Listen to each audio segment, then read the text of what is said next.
Hi everyone, it's Julia Yarbo and welcome to this edition of Keeping It Real Caregiving on Air. Today I'm going to introduce you to a gentleman who I like to describe as living history sitting right next to us. He's 91 years old and still full of life and a fascinating background. I had a chance to hear firsthand his story and I hope you enjoy hearing it as much as I did. Keep on working. Don't just quit. You gotta live till you die. So you gotta keep on doing what you're doing and do it better than you did it before. Don't ever back away from anything. Wise words to live by. Conquer it when you can. 91-year-old Charles Boyett says it's that attitude which took him from a small farm in Texas to a life filled with a loving family, exciting career, and worldwide travel. I wanted to go on and be whatever I can be.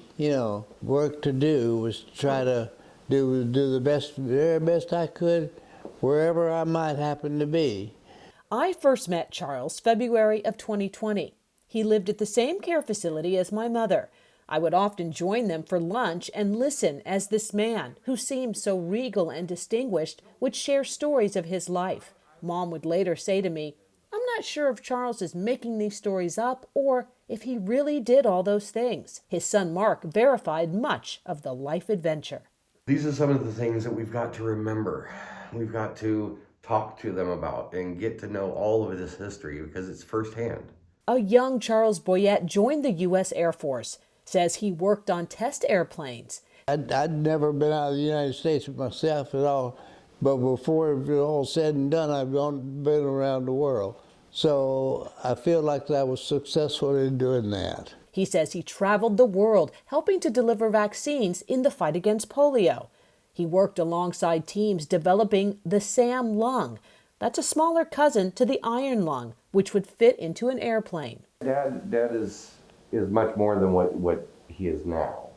Brilliant man, could write papers left and right, and talk to you about just about anything. Some of that ability is gone, and that's a little frustrating. We chatted about his life, what he's learned, and priceless nuggets he wants to share with others. Some people, for some reason or another, don't think they're good enough to do whatever they're supposed to do. And I try to get them to think of themselves as being better than they ever thought they were. I've never known my dad to not be happy. He's always got some smile or something to smile about. He brings so much joy into my life. If somebody's looking at me and listening to me, that means to me that they want to hear what I've got to say.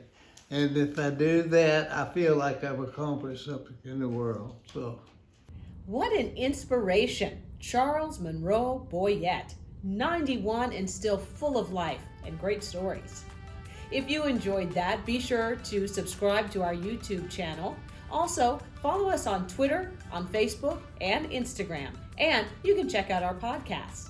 All of that for information on family caregiving and navigating this entirely new world. Thanks for joining us on this edition of Keeping It Real Caregiving on Air. I'm your host, Julia Yarbo.